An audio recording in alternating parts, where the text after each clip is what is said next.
Muraho abakunzi ba channel Mutabazi Eye Official, ndabasuhuje mwese aho muherereye, mbifuriza ubuzima bwiza, ubuzima buzira umuze, mbifuriza amahoro y'Imana mu byo mukora byose. Muvandimwe, ndagarutse kandi kugira ngo tubashe kuganira ku kibazo cy'ibibazo n'ubundi tugenda duhura nabyo, ibibazo mu by'ukuri by'ingo zacu. Ubushize nyagandiye ikiganiro cy'ingo, ariko haba bamwe bavuga ngo ntabwo ingo zirara zisha, ngo buke ngo zizime, ariko niko niyo terme bavuga, ni umugani baca iwacu kandi uhoraho. Mu by'ukuri niko bimeze. Hari ingo nyinshi zubakiye ku hypocrite, zubakiye kujijisha, bavuga ibintu usanga badakora, ku manywa bakaba ba sherisheri, nijoro ugasanga ari abantu batumvikana. Ariko icyo nshatse kuvuga ni iki? Ni uko mu by'ukuri ibyo bintu biriho kandi biri mu ngo nyinshi, kandi abantu benshi ntibashaka kubyumva. Iyo abantu bumva ikibazo, ni ukugira ngo ikibazo iyo wamaze kucyumva ugishakira n'umuti. Iyo wamaze kumva ikibazo ukacyemera, ukemera yuko icyo kibazo gihari, ushaka noneho umuti. Ariko abantu benshi nuko bahagarara no ku mashusho media bakavuga ngo ya, ngo nta ngo zirara zisha, ngo ibyo ngibyo ntibihaba, ngo ntabwo ngo urugo rworara rusha, ngo niwamara kandi ngo musubire mu. Muvandimwe, ibyo ni ibintu bihari kandi abantu benshi bazi.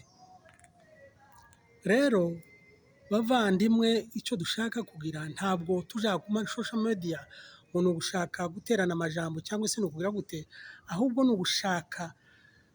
ugushakira hamwe, ni ukwigira hamwe uko ibyo bibazo bitwungirije byashira. Mu by'ukuri icya mbere, ikintu tugezemo kuri none, njyewe ndashobora kuvuga ni imperuka twayigezemo, imperuka yaratwegereje, tuyirimo. Yuko ati kubera iki, cyangwa se impamvu uvuze ibyo, imperuka iturimo kubera yuko ibintu tutigeze tubona kuva tuvutse tukageraho kuri none dufite ino myaka, cyangwa se n'abandi baturuta, ko turabona ibintu tutigeze kubona.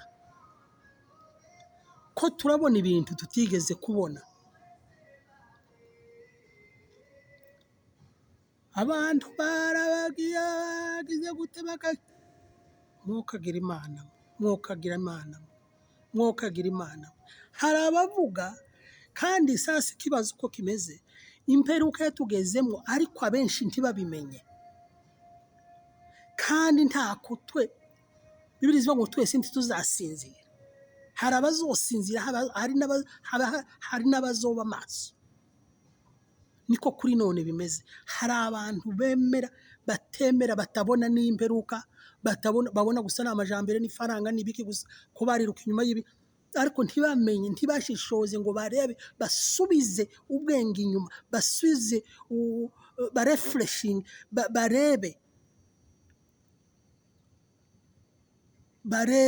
batekereze, barebe igihe tugezemo. Bavandimwe, tugeze mu gihe cy'imperuka.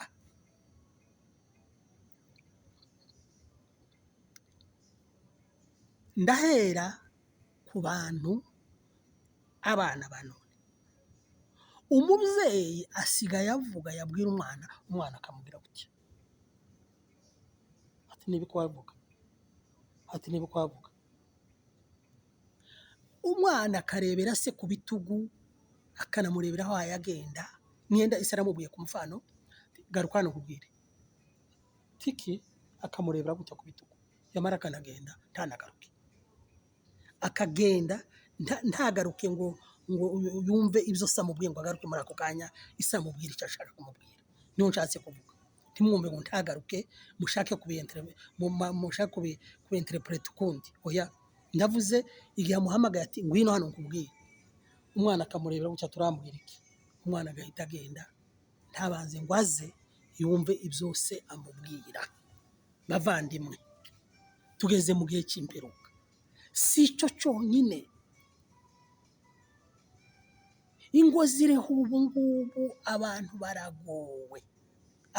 baragowe, bakavuga ni kwa kundi bazavuga ngo uwabyaye ngo azifuza kuba ingumba, ngo n'uw'ingumba ngo izifuze kuba ikiharya, ntibazavuga ngo izoba ikirimbuzi. aho ngaho simbivuze ngo ingumba ngo izoba iki, sinzi uko bazavuga, aho ngaho ndahibagiwe. Rero nicyo gihe tugezemo, umubyeyi akifata gutya akavuga ati ese, agatekereza ibintu byinshi, stress zikaza, ariko bariya n'abana koko, aba ni abana nyabyaye koko, ubu ni umwana nyabyaye ungize gute koko, uhaye undiza gutya. Bavandimwe, tugeze mu gihe cy'imperuka kandi abantu benshi ntibakibona. Yuko abatakibona ni abadafite urya mwuka, ni abadafite mpwemu yera, ni abadafite sipiriti, ni abadafite holy spirit muri bo, ntibashobora kubimenya. Bobimenya gute? Bobibwirwa n'iki? ni ukugendana n'ibihe. Icyo nshatse kuvuga ni iki, ingo ziriho none ni uko zimeze, amafamiye, ababyeyi n'abana ni uko, abavukana bose rimwe ni uko, hirya no hino ni uko. None mukaheraho n'iki? Ni imperuka.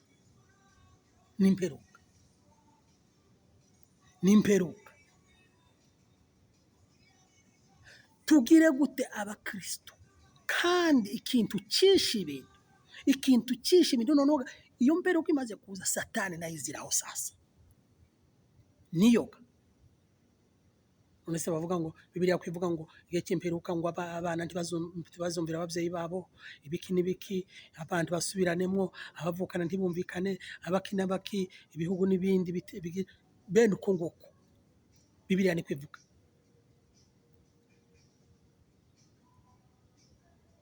Ariko se twebwe nk'abamenye Imana, nk'abakristo, tugire gute? Ikibazo kiriho kuri none, abantu benshi ntibamenya ngo babanze bikontorore, bamenye umutima wabo ukomeze, bamenye aho bamenya imbari ikibazo gituruka. Ntibamenye umutima wabo, ntibamenya yuko ahubwo akareba mugenzi wiwe, ntiyirebe. Kwa kundi Bibiliya zitubwira ngo mbere yo gutokora mugenzi wawe, banza utokora umugogo uri mu ijisho ryawe.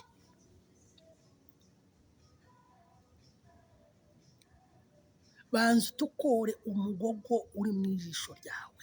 Abantu kuri none hariho judgment ikomeye cyane. Umuntu ni ukujyaginga undi muntu nk'aho we kera yashitse ari muri paradizo. Usibye uri muri paradizo ntabwo ashobora kujyaginga, ntabwo ashobora kuvuga undi, ntabwo ashobora kugira gute. Ubu ngubu habaye ibintu bya bilobaloba, ibyo bavuga muri Ngara ngo ni bilobaloba.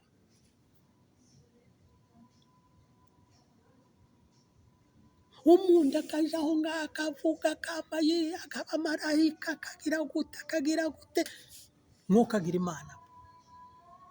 Muzamugira ngo nitumasika abantu, muzamugira ngo Imana ntiyahitubona. Uzomasika abantu, umasike n'Imana? Never. Uzobesha abantu, ubeshe n'Imana? Imana ngo icyicaro cyayo ni mu mitima yacu, intebe yayo iba mu mitima yacu. ngo icyicaro cy'Imana ni mu mitima yacu. Wowe ibeshe iki? Izimenya icyo utekereza ugihagira gutya tiktak kerekamenya imenya ibyo watekereje byose ikabifatanga. N'icyo wagambiriye cyose igifata irakizi. Utarasohora ijambo ku rurimi rwawe. Kuko ntaravuga uko ncecetse gute. Kera Imana izi icyo ngiye kuvuga. Iyo wowe hishike. Ariko abantu benshi ntibabizi. Ibyo ntibabizi. Babimenye gute? Babimenye gute? Umuntu amenya ibyo ngibyo ari ufite ikintu kiri muri wewe. Umuntu umenya iki ukumanza kwimenya yuko ufite ikintu kigukontorora. Yuko ufite conscience. Ariko abantu benshi kuri none conscience yabo yarapfuye. Conscience yabo yarapfuye, basigara ari abantu gusa bigendera gusa, abantu gusa bo kugira gute, conscience yarapfuye. Cyangwa se umutima nama.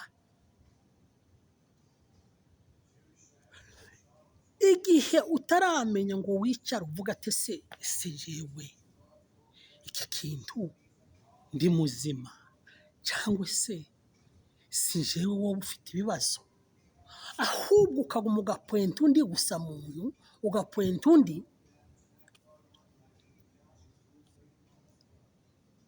urubanza rukuriho. Tudutinya kubivuga turi abantu b'Imana. Urubanza rukuriho. Igihe wicara ukabona ko undi muntu ari we munyabyaha, wewe kuri umwere, kandi none udafite narya amahirwe, udafite conscience, ikubwira inama, ngo ikubwire inama umenye yuko ubanze umenye muri wewe, umenye ati se ndinde, umenye ati ahangaha ni gute. Umujinya w'Imana urakurinze.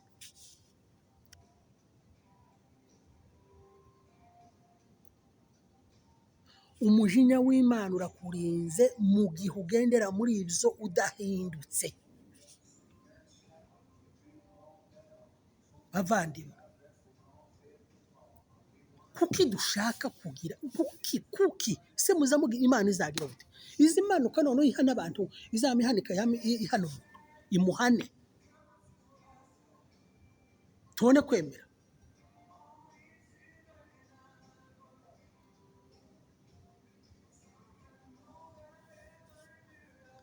Abantu kuri none habaye ibintu by'iki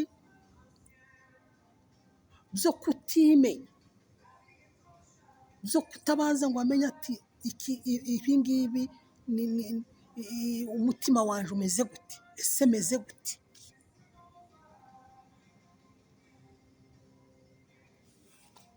Ahubwo akabona gusa yuko iwe ari umwere, buri gihe ari umwere. Dufite ikibazo bantu b'Imana, mu gihe tutaricara hasi ngo twicare hasi twibaze, twimenye, twikontorore, umenye conscience yawe. Hari bamwe bagera, hari hamwe abantu bagera conscience ikaba yaramuvuyemo, umutima utakigira umutima nama. Umuntu murashobora kuvuga ati se none uhavuze gute? Umuntu udafite umutima nama aragenda nk'abandi, akavuga nk'abandi, akagira gute, ariko adafite cya kindi gishobora kumubwira. Umutima nama ni conscience, ni ikintu gishobora kukubwira ngo nyakoshe, ni ikintu gishobora kukubwira ngo nyagize nabi, ni ikintu gishobora kukubwira ukumva remo muri wewe mu kintu wakoze. Ariko bamwe conscience yabo yarapfuye.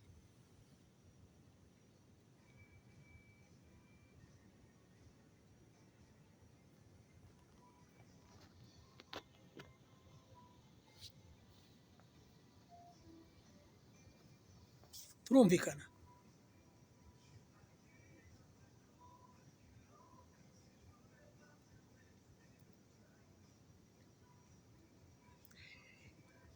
Topike yacu tuvuga ni ibibazo dufite mu miryango yacu. Ubushize nabivuzeho, ndetse bamwe bashaka kubikubita muri social media ngo ntibishoboka, ngo ntabwo ingo zirara zisha. Ngaho rero muzamushaka ngo zizoshe muzohamagara kizimyamoto se? Kizimyamoto turayifite, ni conscience iri mu mitima yacu. Dufite ibintu byo kubaka, dufite amagambo dushobora kuvuga, dufite amajambo dushobora kuvuga. Umuntu ufite conscience muri we afite amagambo ashobora kubwira abandi bakayumva kandi bakayagenderaho, bakagira gute? Bagakira. Bavandimwe, ntabwo social media, ntabwo iki kibazo cyugarije abantu kuri none kizanwa cyokemurwa n'iki? N'amengemenge. Ndaguhakaniye, ntabwo gishobora gukemurwa n'amengemenge. Ntibibaho. Nta kintu gishobora gukemurwa bene iki kibazo. Ikibazo cyo mu muryango ntigikemurwa n'amengemenge. Kandi baza bavuga, abafurero bazaca umwanya bakavuga, maze gaca umwanya bakavuga ngo abenge babiri batayo cyo budiko. Bisobanuye iki?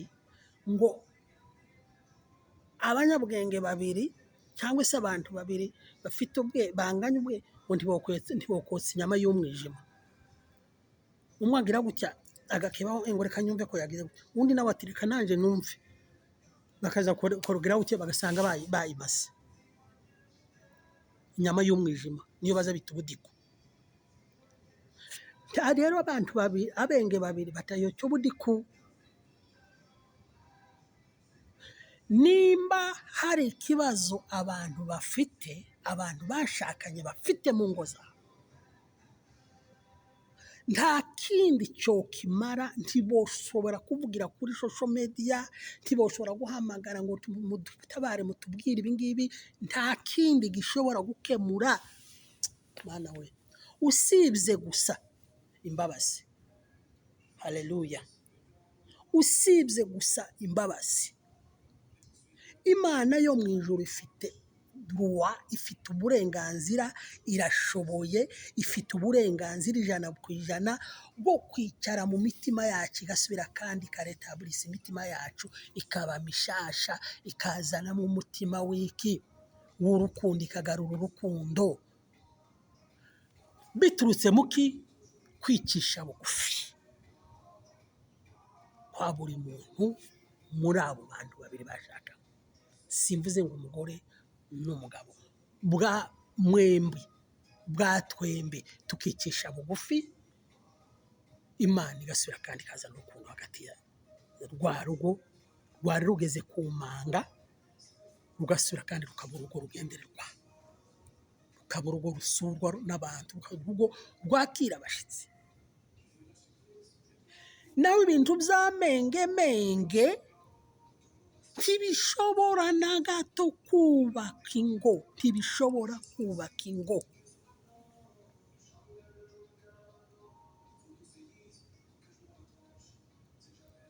Uburyarya ntibuba imbere y'Imana. Uburyarya wabujana ahandi, uburyarya wabujana ahantu hose, uburyarya wabujana ibindi byose, uburyarya wabujana mu bindi, uburyarya wabukora hanze, ariko mu bintu by'Imana tuza twirinda uburyarya.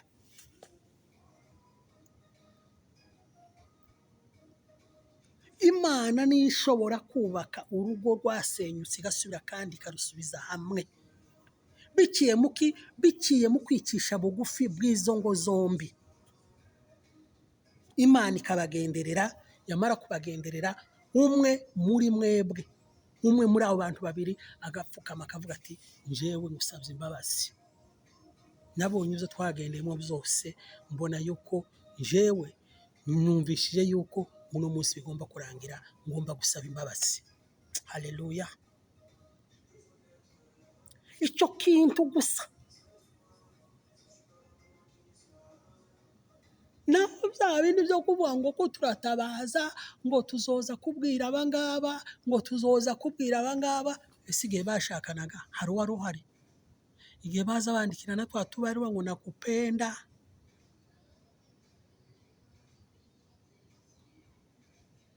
moyo wangu na kuwaza kila siku, hari uwari uhari? hari uwundi waza ugacishaho umuntu akagasoma ukabona kugaheza mugenzi wawe, never. Waza kwa mukajana neza neza kwa mugendo usa n'ufite idolari bwa mbere, ubifata idolari bwa mbere ndimuza mu nazifatiye i Buganda, uzishize mu mfuko uzugenda ushize mu kuboko ngo zidatibuka, uzugenda ushize mu ukuboko ukwenda ukoraho ugenda ukoraho uzitobaze rwatibutse, urwari rungaye 50. Urumva? Ariko niho umutima uburi, niho umutima uburi.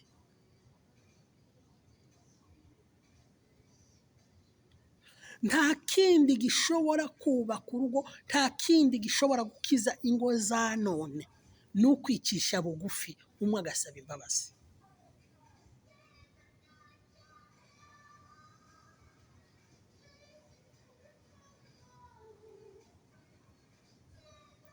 Ibyo narimvuze ngo ese abo ngabo abantu birukira ngo batuzoza kubwira abangaba twobwira ntacyo bimaze, kandi ntacyo bogira gute, ntacyo bashobora gukora, ntacyo bashobora kongera, ntacyo bashobora gukora, kubera yuko nkaho narimvuze aho narinshore, igihe mwakundanaga ni mwembaba, nta wundi muntu n'umwe, ni mwembi babiri.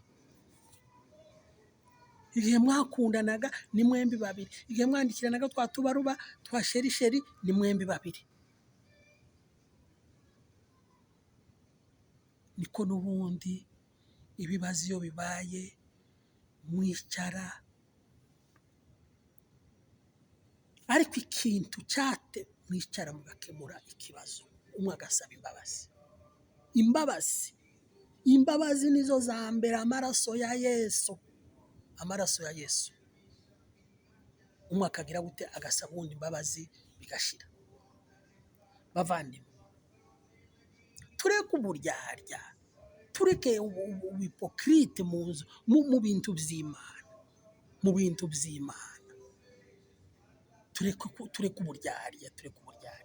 tureke uburyarya.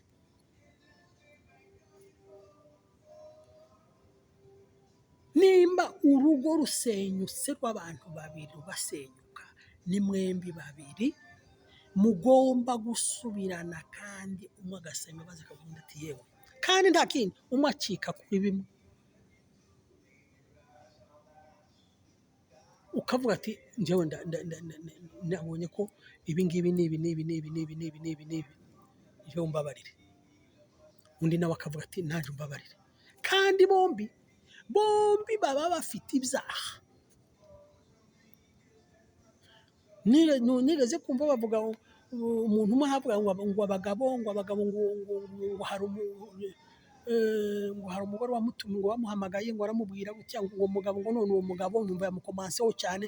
Ntabwo ushobora kujyaginga umugabo gusa, umugabo kuvuga ngo afate uwo mwanzuro wo gusenya urugo uko yaragowe, yewe uko nta mahoro afite, nta mahoro yabuze muri iyo nzu. Icyogarura ayo mahoro ni iki? Ni imbabazi, ni ukwicara hamwe bagasabana imbabazi, urukundo Imana igasura kandi ikarugarura. Hapana ibintu byo ni nk'inyoni zihaye zivuga ku musozi, ntacyo bishobora gutanga na gitoya kubwira abantu bose, guhamagara abantu bose bakaza bakava hehe, ntacyo bashobora gutanga, yuko ni mwembi babiri mwagize gute, mwarushinze. Kandi kwa kundi bazavuga ngo abasenye urwabo ngo babatize umuhoro. Ni mwembi babiri mu rusenya, kandi ni mwembi babiri mu rwubaka. Kurwubaka nshatse kuvuga n'iki none? Umuntu kurwubaka none ni gute? Umwe ni uguca bugufi agasaba imbabazi, akavuga ati jewe nakubabaje muri ibi ngibi, none jewe guhera none mbabarire. Nawe ugasura ukavuga bya bindi byawe ukabishyiraho ngaho, mukababarirana. Amaraso ya Yesu agatemba mu mitima yacu, mu mitima yanyu, amaraso ya Yesu agatemba excuse me, amaraso ya Yesu agatemba mu nzu yanyu, ikaba inzu y'amahoro, ikaba inzu itembamwo amata n'ubuki. Nawe iyo habaye ngo ubwenge ndibuza buzanwa mu by'Imana. Urugo ni urw'Imana, niyo yaremye umugabo n'umugore ibashiraho ngaho. Rero iyo haje ubundi bwenge ni bwa bundi bwa Adamu, ni bwa bundi Adamu yakoresheje.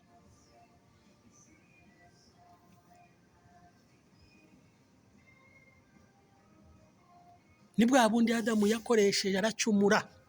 Yari yazanye ubwenge mu by'Imana, azana ubwenge muri Edeni. Abantu benshi rero batangiye bazana ubwenge muri iki gihe cy'imperuka, akagira ngo ubwo bwenge nibwo bushobora kugira gute, nibwo bushobora kubaka. Ndakurahiye, ubwenge ntibushobora kubaka. Rero ikintu kiriho bavandimwe, ikintu kiriho kuri none ni ikintu cyo gusabana imbabazi, abantu bagasubira kandi bakabana bushasha. Kandi ikindi kintu ikintu cyananiye abantu niki? Ikintu cyananiye abantu kuri none biva mu biki? Biva mu bintu byinshi zo kwibuka ibyaha byakozwe kera. Bakagenda bakazikurura, ngazikurura ibyaha byo muri 85. Ngo nakagize gutya, ngo umugore wanje undi wari warangize gutya, undi wangize gutya, undi wangize gutya, undi ibyaha byo muri 85 ukazubizana none muri 2024. None se urwo rugo rwubaho? Fone rwa bwenge uhawuzana mu rugo rw'Imana.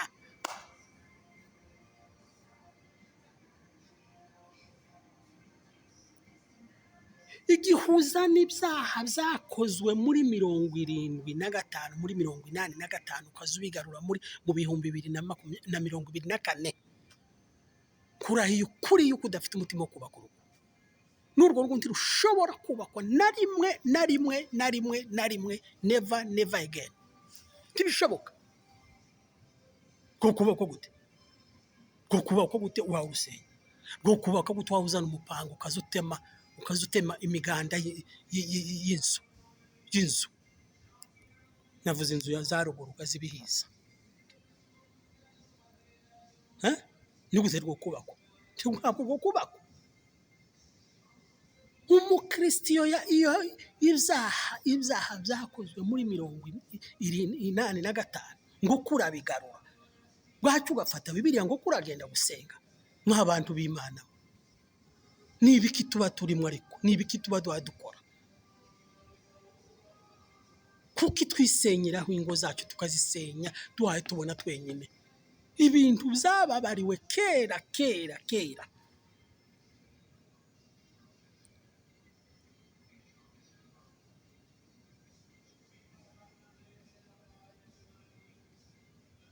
Matayo 6:14 haravuga ngo mubabarire ibyaha by'abantu, nanje mbabarire ibyaha byanyu. Nimutababarira nanje so mu ijuru ntabwo nzobabarira ibyaha byanyu.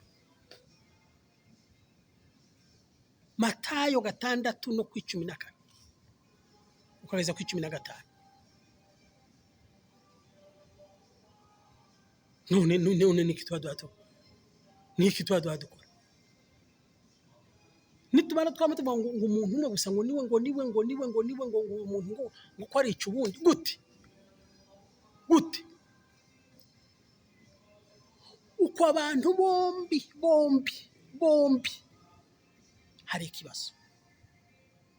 ikibazo cyatumye umugabo asenya.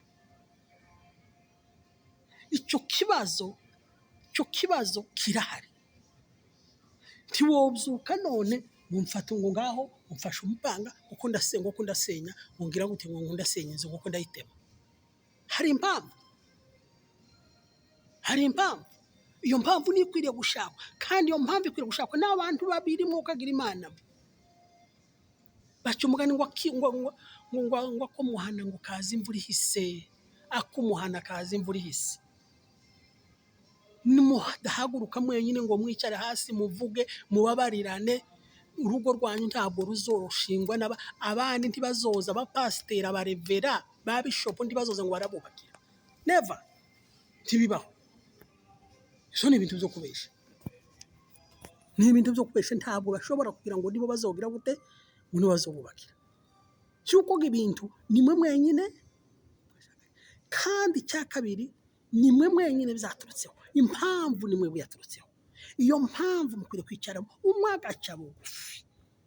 Ikintu cyo gisenya kuri none nagahayo. Umwe akabona ngo jewe nzamwereka, undi ati jewe nanje ntanzi, tuzarebana. Agakwita urutoki ku rundi, tuzarebana.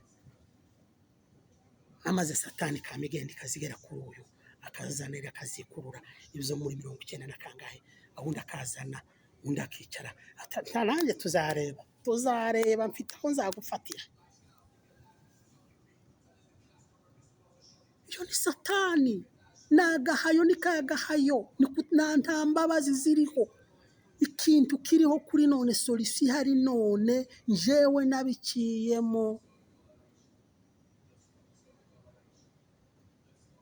Ngo habara uwariraye, niko bazavuga ngo habara uwariraye. Jewe nabiki, ikintu gishobora kuba ni imbabazi. Kandi abantu bomba kicara bakavuga ati nje nsabye imbabazi. Ariko igihe atari imbabazi, bamwe gahabazana ubwenge ngo n'ubwenge bw'ibihe turimo, ngo n'ubwenge. Umugabo umwe ngo ni Misigi yari yaravuze ngo mu muhoro wo kogosha, umuhoro wo kogosha mu mutwe, ukogosha umusatsi wose ukawukuraho, kandi umuntu batanamutemye atabonetse naho bamutemye mu mahoro. Icyo nshatse kuvuga ni iki? Amahoro niyakenewe muri ino minsi kugira ngo ingo zacu zishobore gukomera, zishobore gusubira kubakwa bushasha. Imbabazi nizo zikwiriye kurenye mu ngo zacu, zigahagarara, zigakomera, no kwicisha bugufi. Ibyo bintu bibiri, kwicisha bugufi, umwe agasaba imbabazi. Utarebye ngo niki, utarebye ngo meze gutya ndi muri Canada, usinshobora ngo nzamwereka.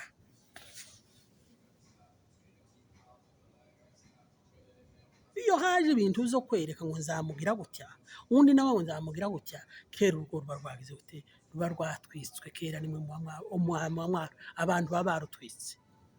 Bavandimwe, ndabona audio ibaye ndende cyane, cyangwa se video yanjye ibaye ndende.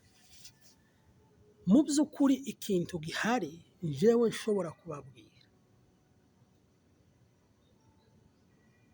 jewe ibintu nabiciyemo cyane. Ibintu bibaho, umwe no kwicisha bugufi agasaba imbabazi, undi nawe akazimuheza. Mukareka kuzana ibintu, igihe umuntu azana ibintu zo muri 80 na kangahe, ntaba afite n'umutima wo kubaka urugo. Never.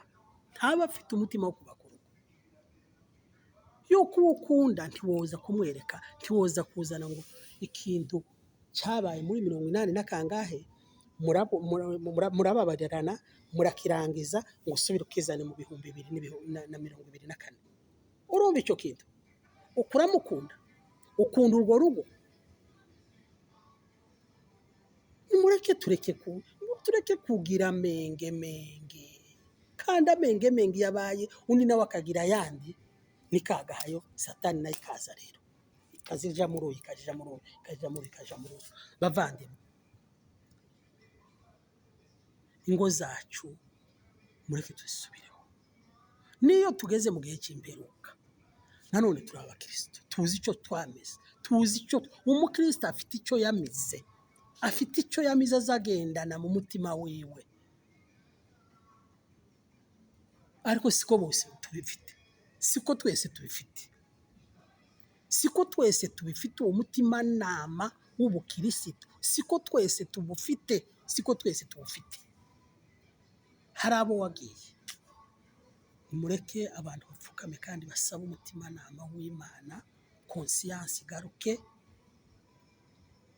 igaruke mu bugingo bwacu, mu mitima yacu, tubashe kubabarirana, tubashe kugira gute gukundana. Iyo habaye kubabarirana hazaba urukundo, iyo habaye kubabarirana hazaba urukundo. Ariko tureke ibintu by'iki, ibintu byo kuvuga ngo naka niwawusenya. Ese ko arasenya bivuye kuki? Ko mutareba ya mpamvu, ko mutareba ya impamvu yabiteye.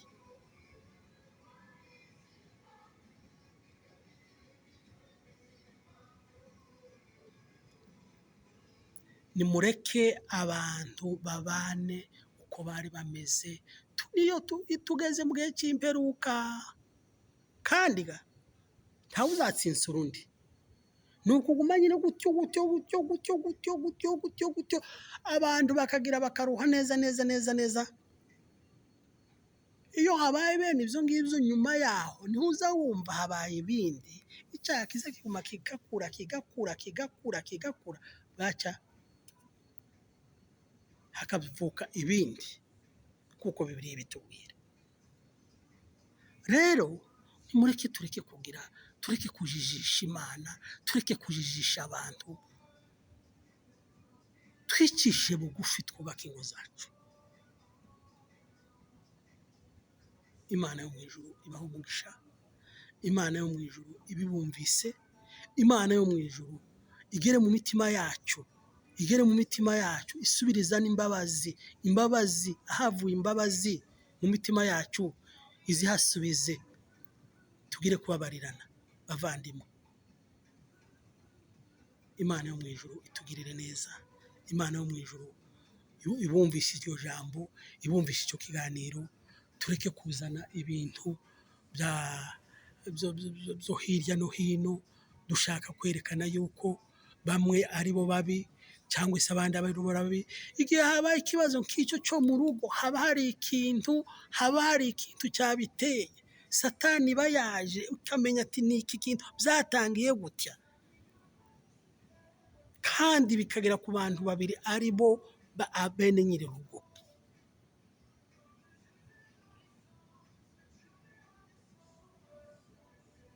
Haba imbabazi, icyambere guca bugufi, ukemera usaba imbabazi. Ntako twembi, iyo abantu babiri bagomba bazamura umujinya, ntaho buhurira.